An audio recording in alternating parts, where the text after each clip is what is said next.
Chapter 16. The giant featured all downs after killing two horrible ants.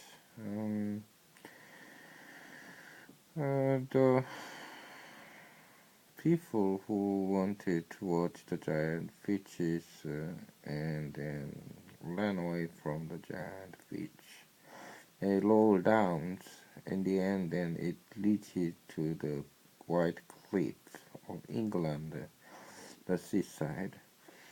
And on the way to the sea, and it's quite far away, the giant fish met and the herds, like cows, sheep, or pigs, many animals, stamplings, because they ran away from the giant fish.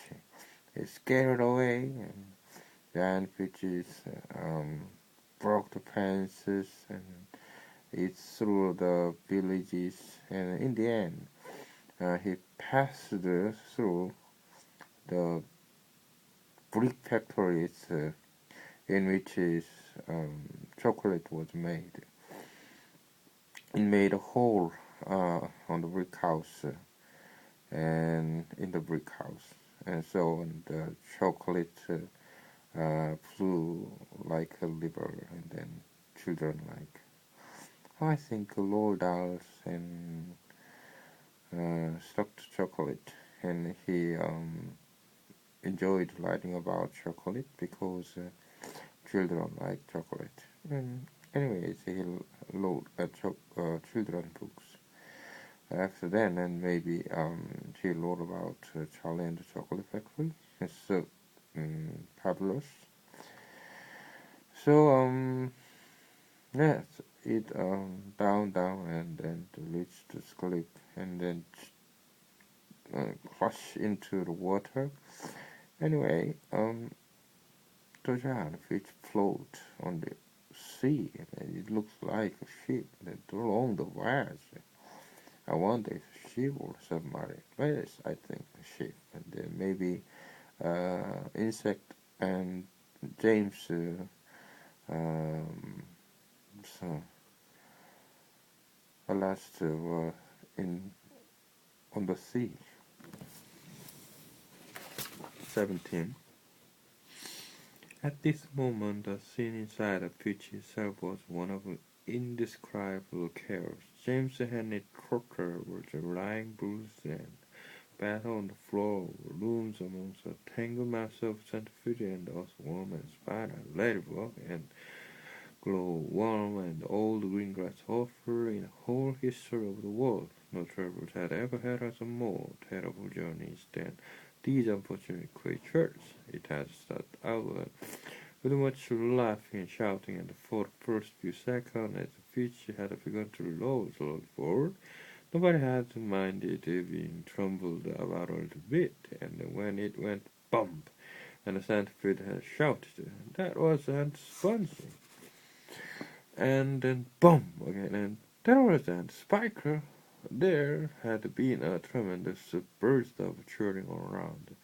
But as soon as the fish rolled out of the garden and began to go down the steep hill, luffing and plunging and bounding madly downward, then the whole thing became a nightmare. James found himself being pulled up against the ceiling, then back onto the floor, then sideways against the wall, then up onto the ceiling again, and up and down, and back and forth, and round and round. At the same time, all the other creatures were flying through the air in every direction, and so were the chairs and the sofa.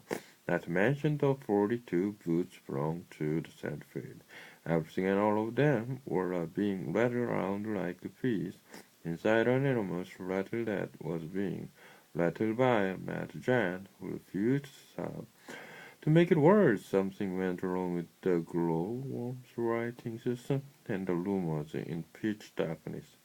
There were screams, yells, and curses and cries of pain, and everything kept going round and round, and once the James made a frantic grab at some thick bars sticking out from the wall, only to find They was the cover of a centipede legs. Let go, you idiot, shouted the centipede, kicking himself free. And James was promptly flung across the room into the old green grass hopper's honey wrap. Twice he got tangled up in Miss Spider's leg or horrid business. And toward the end, a fool's earthworm who was cracking himself like a whip, and every time he flew through the air from one side of the room to the other, and coiled himself around Jim's body in a panic, and refused to unwind. Oh, it was a frantic and terrible trick. But it was all over now, and the room was suddenly very still and quiet. Everybody was beginning slowly and painfully to disentangle himself from everybody else. Let's have some light, and shouted the centipede. Yes, they cried, right. It was some light. I'm trying, answered the poor worm. I'm doing my best. Please be patient. They all waited in silence. Then a faint greenish light began to glimmer out of the glowworm's tail, and this gradually became stronger and stronger until it was anyways enough to see by.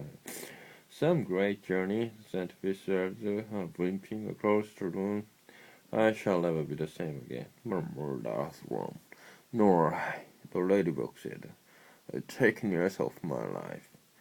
Oh, but, my dear friends, cried the old green grasshopper, trying to be cheerful. We are there. Where? They asked. Where is there?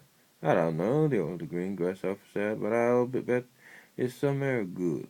Oh, it's probably at the bottom of the coal mine.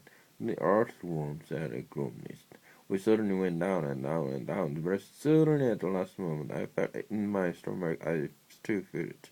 Perhaps we are in the middle of a beautiful country full of songs and music. The old green grasshopper said. Oh, near the seashore, said James so eagerly. The last of other children down on the sands for me to play with. Pardon me, murmured Ladybug, turning a trifle pale. But am I wrong in thinking that we seem to be bubbling up and down? Bubbling up and down? They cried. What on earth do you mean? You're still giddy from the journey, the old green grasshopper told her, and you'll get over it in a minute, and everybody let it to go upstairs and now and take a look around. Yes, they chorused, and then come on, let's go. I refuse shows myself out of doors in my bare feet. The centipede said I have to get my boots on again first. For heaven's sake, let's not go through all that nonsense again. The earthworm said, let's all, then. The centipede had to get it over with. As the ladybug said, come on. So they did, all except Miss Spider, who set about weaving a long love letter that would reach from the floors up to a hole in the ceiling. The old green grasshoppers had wisely said that they must not risk going out of sight entrance when they didn't know where they were, but must first of all and go up onto the top of the pitch and had a look around. So half an hour later, when the love letters had been finished and hung, and the 42nd boot had been raised neatly onto the centipede's 42nd boot, they were all ready to go out amidst mounting excitement and a shout of the "Here we go!" and "Boys, the promised land! I can't wait to see it!" The whole company climbed up the ladder one by one and disappeared into dark, choky tunnels in the ceiling that went swiftly, almost vertically upward. I missed this paragraph. I'll read it one more time. So half an hour later, when the loaf letter had been finished hung, and then 42nd boot had been laced neatly on Sanford's 42nd boot, they were all let go out. Mr. Mounting a sermon and shouted, "Here we go, boys! Promised land! I can't wait to see it." The whole company climbed up the ladders one by one and disappeared into a dark soggy tunnel and the ceilings that went swiftly, almost vertically upward. Um,